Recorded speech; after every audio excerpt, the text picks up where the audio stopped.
Hello friends, மகளே மருமகளே சீரியலில் என்ன நடக்குதுன்னு பார்க்கலாம் வாங்க. வீடியோவை ஸ்கிப் பண்ணாமல் கடைசி வரைக்கும் பாருங்கள். சேனலை சப்ஸ்கிரைப் பண்ணிக்கோங்க, மறக்காமல் பெல் ஐக்கானையும் கிளிக் பண்ணிக்கோங்க. இப்போது நம்ம துளசி நம்ம சின்ன தம்பிக்கிட்ட, இங்கே பாரு சின்ன தம்பி, கண்டிப்பாக அந்த பொண்ணை உனக்கு நான் கல்யாணம் பண்ணி வைக்கிறேன்.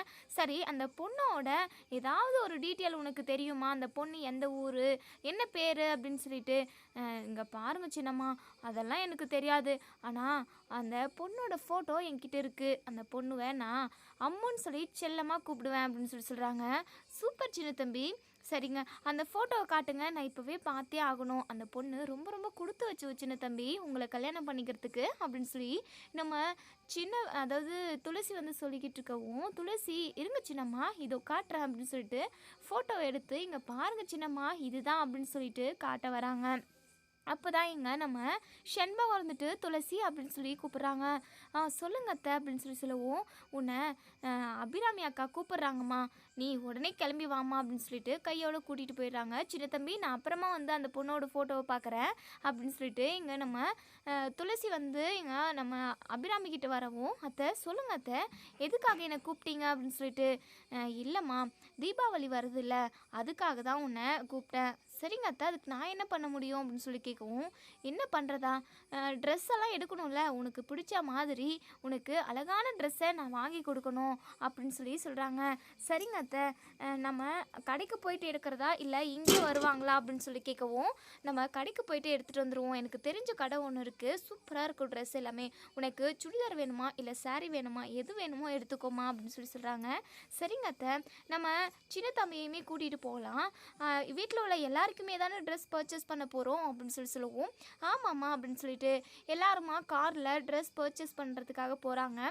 இங்கே சூடாமணி, அவங்க அம்மா, அவங்க அப்பா, இவங்க 3 பேர், அதுக்கப்புறம் ஷண்பகம், பூபதின்னு சொல்லிட்டு எல்லாருமா மனசுக்குள்ளே நினைக்கிறாங்க, நம்ம விலை அதிகமாக இருக்கிற ட்ரெஸ்ஸை எடுத்துக்கணும், ரொம்ப நல்ல ட்ரெஸ்ஸாக அழகான ட்ரெஸ்ஸாக 2 செட்டு எடுத்துக்கணும் அப்படின்னு சொல்லிட்டு எங்கள் சூடாமணியெல்லாம் பேசிக்கிட்டு இருக்காங்க. அதுக்கப்புறம் இங்கே நம்ம அபிராமி சூடாமணி, உனக்கு பிடிச்ச ட்ரெஸ்ஸை நீ எடுத்துக்கோமா அப்படின்னு சொல்லுவோம். சரிங்க அத்தை அப்படின்னு சொல்லிட்டு எல்லாருமா அவங்களுக்கு பிடிச்ச ட்ரெஸ்ஸை நிறைய ரேட்டில், அதாவது விலை உயர்ந்த சாரீ ட்ரெஸ்ஸுன்னு சொல்லிட்டு தான் எடுக்கிறாங்க. இப்போது எல்லாருமே பர்ச்சேஸ் பண்ணிக்கிட்டு வீட்டுக்கு வந்துக்கிட்டு இருக்காங்க. வர வழியில் தான் இங்கே சிவகாமியோட காரு ரொம்பவே வேகமாக போகுது. ஏன் என்ன ஏதுன்னு கூட தெரியல. இங்கே நம்ம சின்னத்தம்பி அம்மா அங்கே பாருங்கம்மா, சிவகாமி அம்மாவோட காரு இம்புட்டு ஃபாஸ்ட்டாக போகுது, என்னாச்சுன்னு தெரியலையே அப்படின்னு சொல்லிட்டு. சரி விடு, நம்ம வீட்டுக்கு போவோம் சின்ன தம்பி அப்படின்னு சொல்லிட்டு இப்போ எல்லாருமா வீட்டுக்கு போயிடுறாங்க. நம்ம சிவகாமி ரொம்ப அவசரமாக ஃபாஸ்ட்டாக காரில் போனது எதுக்காக அப்படின்னா, அவங்க அப்பாவுக்கு அதாவது ரொம்பவே கோமா ஸ்டேஜுக்கு போயிட்டு சுயநினைவே இல்லாமல் போயிடுறாங்க. எல்லாருமே ரொம்பவே பயந்து போயிடுறாங்க. அதனால தான் ஹாஸ்பிட்டல் கூட்டிகிட்டு போயிட்டு அட்மிட் பண்ணுறாங்க.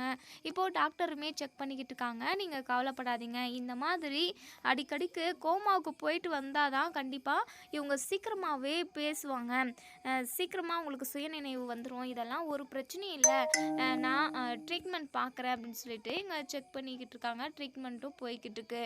எங்கள் சிவகாமி அவங்க பொண்ணு தான் இருக்காங்க, ரொம்பவே பதட்டப்பட்டுக்கிட்டு இருக்காங்க.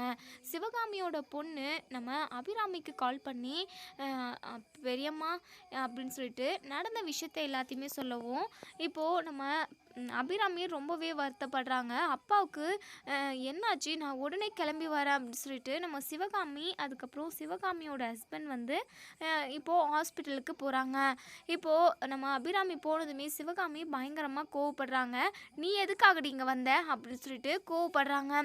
உடனே நம்ம அபிராமியும், ஏன் சிவகாமி இப்படி சத்தம் போடுற, எனக்கும் அவர் அப்பா தானே, எனக்கும் அவரை பார்க்குறதுக்கு பேசுறதுக்கெல்லாம் உரிமை இருக்குல்ல அப்படின்னு சொல்லவும், ஆமாம் உரிமை கொண்டாடிக்கிட்டு வந்துட்டா அப்படின்னு சொல்லிட்டு சிவகாமி பயங்கர அதாவது கோவமாக பார்த்துக்கிட்டு இருக்காங்க. இப்போது அபிராமி டாக்டர்கிட்ட, என் அப்பாவை நான் பார்க்கலாமா ப்ளீஸ், நான் பார்க்கணும் என் அப்பாவை அப்படின்னு சொல்லிட்டு. உடனே டாக்டர் இப்போல்லாம் பார்க்க முடியாது, இன்னும் கொஞ்ச நேரம் நீங்கள் வெயிட் பண்ணுங்கள், ட்ரீட்மெண்ட் போய்கிட்டு இருக்கு அப்படின்னு சொல்லிட்டு டாக்டருமே போயிடுறாங்க. அதுக்கப்புறம் நம்ம அபிராமி வந்து அழுதுகிட்டே இருக்காங்க. நம்ம அபிராமியோட ஹஸ்பண்ட் இருந்துட்டு, "அபிராமி நீ அழுகாதம்மா" அப்படின்னு சொல்லி ஆறுதல் சொல்லிக்கிட்டே இருக்காங்க. அதுக்கப்புறம் சின்ன தம்பி கிட்ட சொல்லி, "சின்ன தம்பி நீ அபிராமிய வீட்டுக்கு கூட்டிட்டு போ. நான் என்ன ஏதுன்னு சொல்லிட்டு என் மாமனார பார்த்து கவனிச்சுட்டு வரேன்" அப்படின்னு சொல்லவும், அபிராமி இருந்துட்டு, "நான்லாம் போக மாட்டேங்க. நான் இங்க இதான் இருப்பேன். அப்பா கூட நான் பேசியே ஆகணும்" அப்படின்னு சொல்லிட்டு, உடனே சின்ன தம்பி இருந்துட்டு, "இங்க பாருங்கம்மா, நீங்க இங்க இருந்தீங்க அப்படின்னா கண்டிப்பா அழுதுகிட்டே இருப்பீங்க. வாங்க அவருக்கு உடம்பு சரியாகட்டும். இல்ல இன்னும் கொஞ்ச நேரம் கழிச்சு நம்ம வந்து பார்ப்போம். நான் உங்கள கூட்டிட்டு வரேன் வாங்கம்மா அப்படின்னு சொல்லிட்டு, இங்க நம்ம சின்ன தம்பி வந்து நம்ம அபிராமிய வீட்டுக்கு கூட்டிட்டு போயிடுறாங்க. துளசியுமே அபிராமி கிட்ட, "அத்தை அழுகாதீங்க அத்தை. கண்டிப்பா உங்க அப்பாக்கு எதுவும் ஆகாது. கண்டிப்பா அவரு நல்லபடியா திரும்ப வந்துருவாரு. அதே சமயம் அவருக்கு அதாவது பேசாம இருந்தாங்க இல்லையா, அந்த பேச்சு கூட வந்துரும் அத்தை. உங்க நல்ல மனசுக்கு எல்லாமே நல்லதாவே நடக்கும்" அப்படின்னு சொல்லிட்டு, இப்போ துளசி சொன்ன மாதிரியே தான் இப்போ நம்ம இப்போ அபிராமியோட ஹஸ்பண்ட் வந்து பெரியய்யா இருக்காங்களே, அவங்க வந்து நம்ம அபிராமியோட அப்பாவை பார்த்து பேச போகிறாங்க.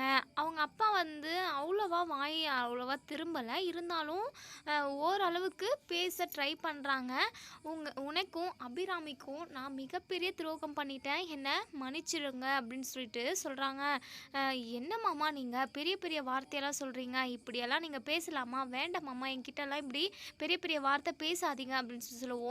"இல்லைப்பா, நான் பண்ணின துரோகத்துக்கு தான் நான் இப்போது அனுபவிச்சுக்கிட்டு இருக்கேன். அந்த கடவுளாக பார்த்து எனக்கு இப்படி ஒரு தண்டனையே கொடுத்துட்டார். இங்கே பாருப்பா, இந்த விஷயத்த நான் இப்போது உன்கிட்ட சொல்லியே ஆகணும்" அப்படின்னு சொல்கிறாங்க. "சொல்லுங்க மாமா, என்ன விஷயம்" அப்படின்னு சொல்லி கேட்கவும், உடனே அவங்க சொல்கிறாங்க, "முத்துவேல் வந்து அபிராமிக்கு பிறந்த குழந்தை கிடையாது, சிவகாமிக்கு பிறந்த பையன்.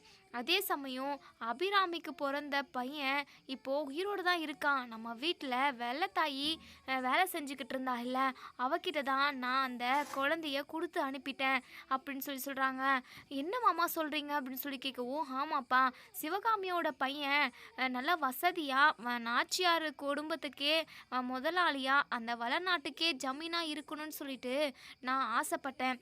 அதனால தான் அவங்களுக்கே தெரியாமல் அந்த குழந்தைய நான் அபிராமிக்கு பிறந்ததா சொல்லி அவங்க பக்கத்தில் வச்சேன்" அப்படின்னு சொல்லி சொல்கிறாங்க. "என்ன மாமா சொல்கிறீங்க" அப்படின்னு சொல்லி கேட்கவும், "ஆமாம், முத்து தான் சிவகாமியோட பையன். அபிராமிக்கு பிறந்த குழந்த வெள்ளத்தாயி கிட்ட தான் இருக்குது. இப்போது வெடன்னு வளர்ந்துட்டுருப்பான் அவன். வயசு பையனாக இருப்பான். உங்கள் குழந்த சாவலப்பா.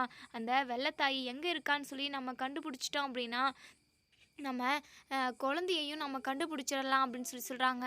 இதெல்லாம் கேட்ட நம்ம பெரிய ஐயா பயங்கரமாக ஷாக் ஆகுறாங்க.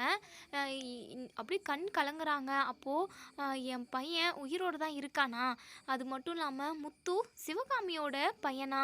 ஐயோ, இதெல்லாம் என்னால் நம்பவே முடியலையே அப்படின்னு சொல்லவும், "இதுதான்ப்பா உண்மை" அப்படின்னு சொல்லிட்டு தெளிவாக அவங்க உண்மை எல்லாத்தையுமே சொல்லிடுறாங்க.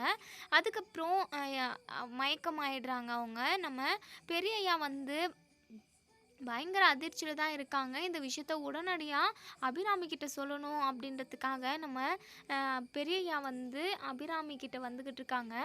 ரொம்பவே மூச்சு வாங்கவும் ரொம்பவே அழுதுகிட்டுமே எங்கள் அபிராமி கிட்ட வந்து, "உங்ககிட்ட ஒரு முக்கியமான விஷயம் பேசணும் அபிராமி" அப்படின்னு சொல்கிறாங்க.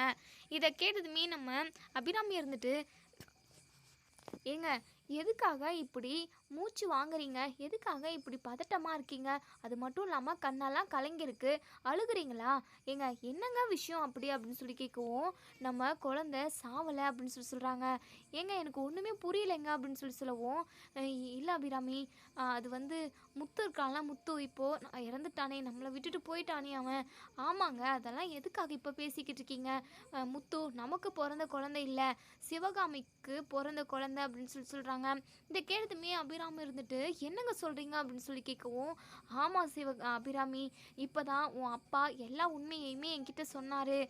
சிவகாமியோட குழந்த இந்த வளநாட்டுக்கே ஜமீனாக இருக்கணும்னு சொல்லிட்டு ஆசைப்பட்டாராம். அதனால தான் அந்த குழந்தைய உன் குழந்தையா மாற்றி வச்சாராம். நமக்கு பிறந்த குழந்தைய நம்ம வீட்டில் ஒரு வேலைக்காரமாக இருந்தாங்களா வெள்ளத்தாயின்றவங்க, அவங்க கிட்ட கொடுத்து எங்கேயாவது கண்காணாத இடத்துக்கு போயிடுன்னு சொல்லிட்டாராம்மா.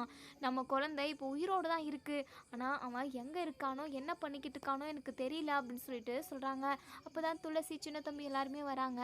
உடனே சூடாமணி இருந்துட்டு, என்னவாம்மா சொல்கிறீங்க?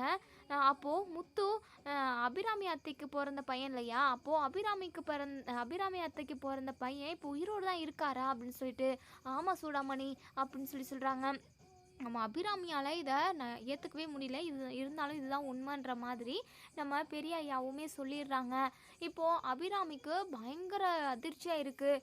அப்போது என் பையன் எங்கே இருப்பான், என்ன பண்ணிக்கிட்டு இருப்பானே தெரியலையே அப்படின்னு சொல்லிட்டு, இங்கே பாரு அபிராமி, எல்லா விஷயமும் அந்த வெள்ளத்தாயின்றவங்களுக்கு தான் தெரியும். அவங்கக்கிட்ட தான் அந்த புள்ளையே இருக்குது. நம்ம பையனை எப்படியாவது நம்ம தேடி கண்டுபிடிக்கணும் அப்படின்னு சொல்லிட்டு சொல்லிக்கிட்டு இருக்காங்க. ஆமாங்க, கண்டிப்பாக நம்ம பிள்ளையை தேடி கண்டுபிடிக்கணும். என்னதான் முத்து இறந்துட்டான்னாலுமே அவன் மேலே எனக்கு ரொம்பவே வருத்தம் தான். அதாவது நம்மளை விட்டுட்டு போயிட்டானே அப்படின்னு சொல்லிட்டு. என்னதான் அவன் சிவகாமியோட பையனாக இருந்தாலும் இப்போவுமே அவன் என்னுடைய புள்ள தாங்க. அவனை எப்போவுமே நான் சிவகாமியோட புள்ளன்னு சொல்ல எனக்கு வாயே வராது. ஏன்னா அவன் ஏன் பிள்ளைங்க. ஆனால் நமக்கு பிறந்த பிள்ளையுமே எங்கேயோ இருக்குன்னு சொல்கிறீங்க. இதை என்னால் ஏற்றுக்கவும் முடியல. அதுக்காக கண்டுக்காமல் விடவும் முடியல. நம்ம எப்படியாவது தேடி கண்டுபிடிச்சிடணுங்க அப்படின்னு சொல்லி பேசிக்கிட்டு இருக்காங்க. இப்போது சின்ன தம்பி இருந்துட்டு, இங்கே பாருங்கள் அம்மா, இதை நினச்சி நீங்கள் கவலையே படாதீங்க. இந்த எல்லா ஊரும் எல்லாமே எனக்கு தெரியும். நான் எப்படியாவது உங்கள் பையனை கண்டுபிடிச்சிடுறேன் அப்படின்னு சொல்லி சொல்கிறாங்க.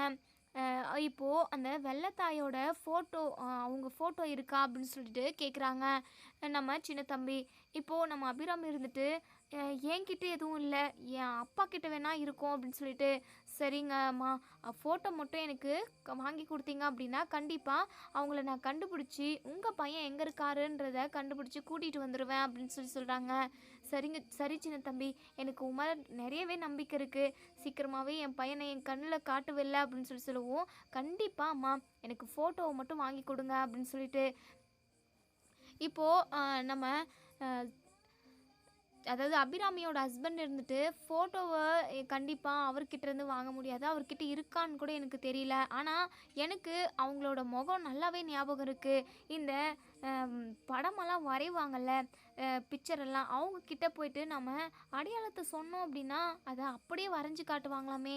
இப்போல்லாம் அந்த மாதிரியெல்லாம் நிறைய வந்திருக்குல்ல, நம்ம அப்படி வேணால் பண்ணி பார்க்கலாமா அப்படின்னு சொல்லிட்டு சொல்லவும், சரிங்க அப்படின்னு சொல்லிட்டு இப்போ அபிராமி, சின்ன தம்பி, துளசி, இப்போது அபிராமியோட ஹஸ்பண்ட், இவங்க 4 பேருமா அந்த வரைபடம் வரைகிற இடத்துக்கு போகிறாங்க. இப்போ நம்ம அபிராமியும் அபிராமியோட ஹஸ்பண்டும் அடையாளத்தை சொல்கிறாங்க. அதே மாதிரி வரைஞ்சிடுறாங்க. இப்போது அந்த படத்தை இங்கே அபிராமி கிட்ட காட்டவும், இவங்க தான் வெள்ளத்தாயி, எங்கள் வீட்டில் வேலை பார்த்துக்கிட்டு இருந்தவங்க அப்படின்னு சொல்லிட்டு. இப்போது சின்ன தம்பி இவங்க தான் அப்படின்னு சொல்லி காட்டவும், அவங்கள பார்த்ததுமே நம்ம சின்ன தம்பி பயங்கரமாக ஷாக் ஆகுறாங்க. இதை பார்த்ததுமே இது நம்ம அம்மா இல்லை அப்படின்னு சொல்லிட்டு. அப்போது நான் தான் அபிராமி அம்மாவோட உண்மையான பையனா அப்படின்னு சொல்லிட்டு பயங்கரமாக ஷாக் ஆகுறாங்க. அதாவது இந்த விஷயத்தை இப்போ சொன்னாலும் இவங்க நம்புவாங்களா? ஐயோ, இதை என்னால் ஏற்றுக்கவே முடியலையே அப்படின்னு சொல்லிட்டு. நீங்கள் நம்ம அபிராமி இருந்துட்டு, என்ன சின்ன தம்பி இப்படி முழிச்சுக்கிட்டு இருக்கா, இவங்க தான் வெள்ளத்தாயி, இவங்க எங்கே இருந்தாலும் தேடி கண்டுபிடிக்கணும், இவங்க கிட்ட கேட்டால் தான் என்னுடைய குழந்தை எங்கே இருக்கான்ற விஷயத்தவே இவங்க சொல்லுவாங்க. அப்போ தான் நான் தெரிஞ்சுக்க முடியும். என் பையனை நான் இப்போவே பார்த்தாகணும். ஆனால் அது நடக்குமா என்னன்னு தெரியல. கண்டிப்பாக நடக்கும்னு நம்பிக்கை இருக்குது. ஏன்னா மேலே அந்த நம்பிக்கை இருக்குது சின்ன தம்பி. நீ எப்படியாவது தேடி கண்டுபிடிச்சி கொடுத்துருவேன்னு சொல்லிட்டு அப்படின்னு சொல்லி அபிராமி சொல்லவும், நம்ம சின்ன தம்பி இருந்துட்டு, அம்மா, நான் ஒரு விஷயம் சொன்னால் நீங்கள் நம்புவீங்களா அப்படின்னு சொல்லி கேட்கவும், சொல்லு சின்ன தம்பி அப்படின்னு சொல்லிட்டு. இவங்களே எனக்கு நல்லாவே தெரியும். என்னுடைய வளர்ப்பு தாயின்னு சொல்லிட்டு நான் இவங்கள தான் சொல்லிக்கிட்டு இருக்கேன். இவங்க தான் என்னை எடுத்து வளர்த்தாங்களாம் அப்படின்னு சொல்லி சொல்கிறாங்க. அப்போது நீ தான் என் மவனா அப்படின்னு சொல்லிட்டு எங்கள் அபிராமி கேட்கவும், இங்கே உடனே நம்ம சின்ன தம்பி இருந்துட்டு, அப்படி தான் நான் நினைக்கிறேன். ஆனால் அது எந்த அளவுக்கு உண்மைன்னு தெரியல. நீங்கள் வேணா என் அம்மாவை பார்த்து பேசுகிறீங்களா அப்படின்னு சொல்லிட்டு கேட்கவும், சரி சின்ன தம்பி, என்னை இப்போவே உன் அம்மா கிட்ட, வளர்ப்பு அம்மா கிட்ட கூட்டிகிட்டு போ அப்படின்னு சொல்லிட்டு. இப்போது நம்ம சின்ன தம்பி வந்து எங்கள் வெள்ளத்தாய்கிட்ட கூட்டிகிட்டு போகவும், இங்கே அபிராமியை பார்த்ததுமே நம்ம வெள்ளத்தாயி காலில் விழுந்து, அம்மா என்னை மன்னிச்சிருங்கம்மா, எல்லா தப்பும் என் மேலே தான். உங்கள் அப்பா என்னை அதாவது உங்கள் குழந்தைய என்கிட்ட கொடுத்து எங்கேயாவது கண்காணாத இடத்துக்கு போயிடு, நீங்கள் இருக்கவே கூடாதுன்னு சொல்லி சொன்னார். அதனால தான் இந்த குழந்தைய தூக்கிக்கிட்டு நான் ரொம்ப தூரம் வந்துட்டேன். அவன் யாரும் இல்லை, தோ இங்கே இருக்கானே சின்ன தம்பி, இவன் தாம்மா அப்படின்னு சொல்லி சொல்கிறாங்க. இதை கேட்டதுமே நம்ம அபிராமி பயங்கரமாக ஷாக் ஆகுறாங்க. சின்ன தம்பி, நீ தான் என் மவனா அப்படின்னு சொல்லிட்டு இங்கே நம்ம சின்ன தம்பியை அணைச்சிக்கிறாங்க. சின்ன தம்பி, இனிமே நீ வேலைக்காரன் வேஷமெல்லாம் போடவே வேண்டாம் சின்ன தம்பி, இந்த வளநாட்டுக்கே நீ தாண்டா அதிபதி, நீ தான் நம்ம வீட்டுக்கே எஜமா அப்படின்னு சொல்லி சொல்கிறாங்க. இங்கே நம்ம வெள்ளத்தாயுமே ரொம்பவே சந்தோஷப்படுறாங்க. இதுக்காக தான் அவங்களுமே ஆசைப்பட்டிருப்பாங்க. எப்படியாவது சின்ன தம்பியை அபிராமி அம்மா வந்து பார்த்து தன்னோட பிள்ளைதான்ற விஷயத்த தெரிஞ்சுக்கணும்னு சொல்லி ஆசைப்பட்டிருப்பாங்க. அதாவது ராஜாவாக இருக்க வேண்டிய பையன் வேலைக்காரனாக இருக்கிறாங்களேன்னு சொல்லி கூட ஃபீல் பண்ணியிருப்பாங்க. இப்போது நம்ம வெள்ளத்தாயுமே ரொம்ப சந்தோஷமாக இருக்காங்க. சின்ன தம்பிக்குமே ஒரு மாதிரி தான் இருக்குது.